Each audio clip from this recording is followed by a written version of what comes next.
je vous invite à vous installer confortablement et à fermer les yeux, un peu comme si aujourd'hui il neigeait, comme si des flocons venaient se déposer et qu'ils permettaient à la partie de vous qui peut faire des pas feutrés sur la neige de pouvoir s'éloigner, un peu comme si vous aviez la possibilité de pouvoir laisser des traces dans la neige, vos traces, vos empreintes, un souvenir de votre passage.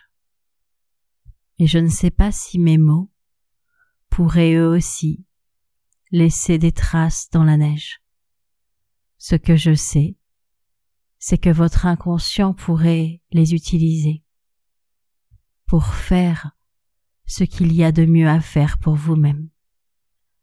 Alors si par moment, vous ressentez que votre corps s'engourdit légèrement, c'est parfait. C'est peut-être parce que votre inconscient est en train d'endormir les extrémités pour récupérer de l'énergie.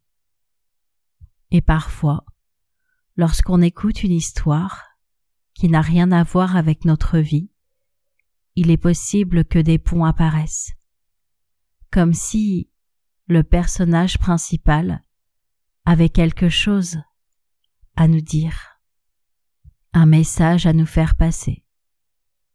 Et je me disais que justement, la première histoire que je vais vous raconter pourrait vous permettre de ressentir à un niveau plus profond quelque chose vous permettant de faire les réglages nécessaires à une transformation. Peut-être une transformation à laquelle vous n'avez pas pensé, parce qu'il y a mille et une façons de transformer notre vision.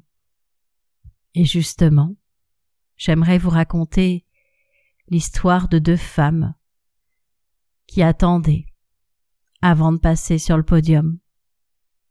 Elles travaillaient pour une entreprise très connue qui vendait des sous-vêtements à travers le monde. Elles étaient là avec leur peignoir, attendant que ce soit le bon moment pour passer. Elles se réchauffaient comme elles le pouvaient. Quand leur tour arriva, elles laissèrent tomber le peignoir et passèrent sur le podium l'une après l'autre. Une fois le tour fait, elles réenfilèrent leur peignoir, mais elles n'avaient plus la même sensation qu'avant. Le trac s'était envolé. Leur corps qui tremblait peut-être pour autre chose que le froid. Maintenant, elles ne tremblaient plus du tout. Elles n'avaient plus peur, elles n'avaient plus froid.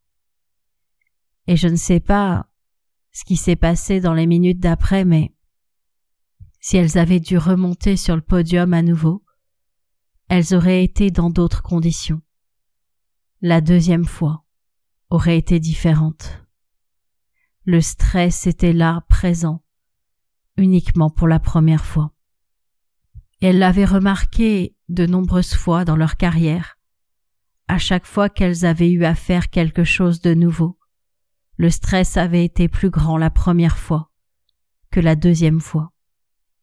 Parce que la deuxième fois, leur inconscient se souvenait. Il avait mémorisé que la première fois s'était bien passé.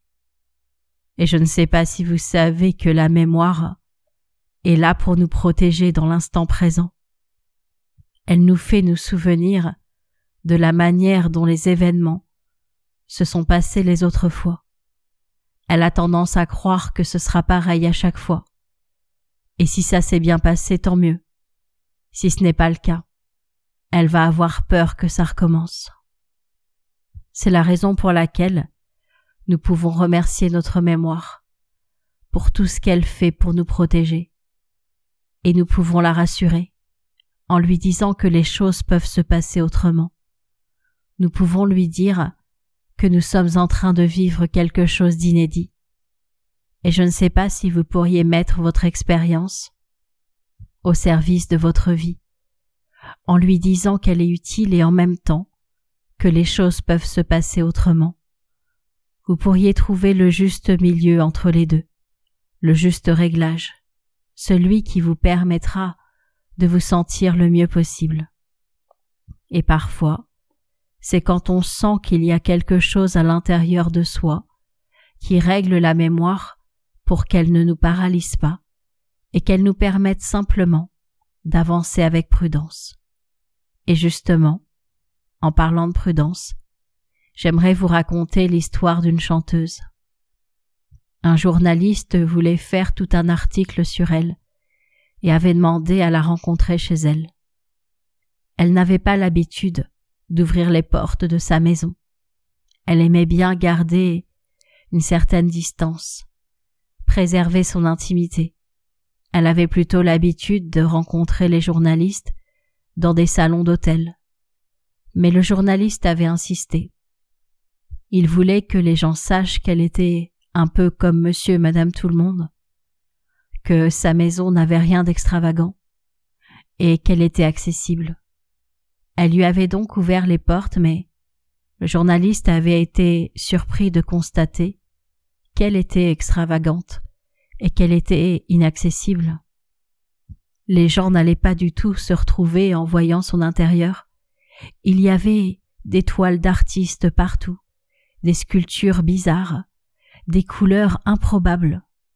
Et le journaliste lui avait dit « Excusez-moi, mais je ne pensais pas trouver ça chez vous. » Alors elle lui avait demandé « Trouver quoi ?» Eh bien, trouver ces choses bizarres qui ne ressemblent à aucun intérieur d'aucune maison de monsieur et madame tout le monde. Et alors, elle avait été surprise, parce que pour elle, c'était un intérieur comme les autres. Pour elle, il n'y avait pas d'extravagance, parce que chacun avait son degré de nuance, chacun avait son échelle d'extravagance. Et pour elle, tout cela était simplement normal. Elle mettait en valeur le talent des autres. Elle appréciait l'art et elle se disait que, chez les autres, cela devait être à peu près la même chose.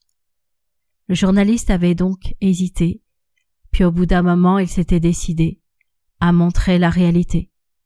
Et bizarrement, les gens qui avaient vu les photos de l'article s'étaient tout de suite dit « Et si nous aussi, nous laissions exprimer la part de nous qui a tant de choses à dire, la part de nous artistique, celle qui aime tout cet art, tous ces talents. » Et c'est comme cela qu'elle fut accessible, non pas parce que elle venait vers les autres, mais parce que les autres venaient à elle, parce qu'ils se disaient que eux aussi pouvaient augmenter leur curseur d'extravagance, et que c'était à eux de choisir leur propre nuance. Et parfois, nous avons des décalages avec les autres, parce que nos curseurs ne sont pas au même endroit. Nous n'avons pas la même définition des choses que les autres, parce que nous nous donnons le droit d'être qui nous sommes, d'aimer ce que nous aimons, de ressentir ce que nous ressentons. Et parfois, un jour comme aujourd'hui, une séance comme celle-ci permet de déplacer les curseurs, de faire les choses autrement, d'aimer sa vie tout simplement.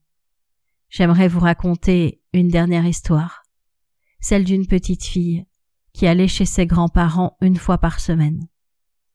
Pas n'importe quel jour, le mardi soir, car dans son école il n'y avait pas classe le mercredi.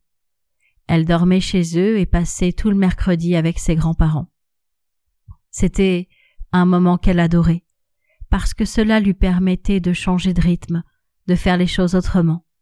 Il y avait d'autres règles ici, et elle savait parfaitement quand elle était chez ses parents ou chez ses grands-parents.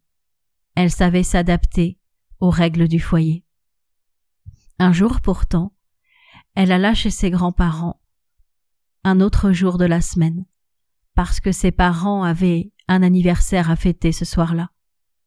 Elle était bien chez ses grands-parents. C'était bien d'autres règles, mais c'était plus du tout le même moment de la semaine. C'était le week-end. Et le week-end, chez ses parents, il y avait encore d'autres règles que la semaine. Alors toutes ces règles s'étaient mélangées, et elle ne savait plus vraiment ce qu'elle devait et ne devait pas faire.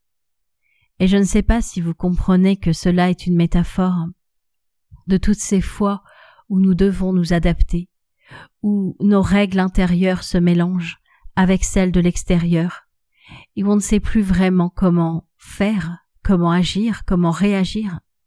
C'est la raison pour laquelle les séances d'hypnose permettent souvent de démêler tout ça, pour pouvoir y voir plus clair, pour pouvoir adapter tout ce qu'il y a à l'intérieur de nous, pour se donner la permission de changer sa façon. Et je ne sais pas si votre inconscient pourrait télécharger maintenant de nouveaux fonctionnements. Ce que je sais, c'est que vous avez carte blanche pour faire ce qu'il y a de mieux pour vous dans l'instant.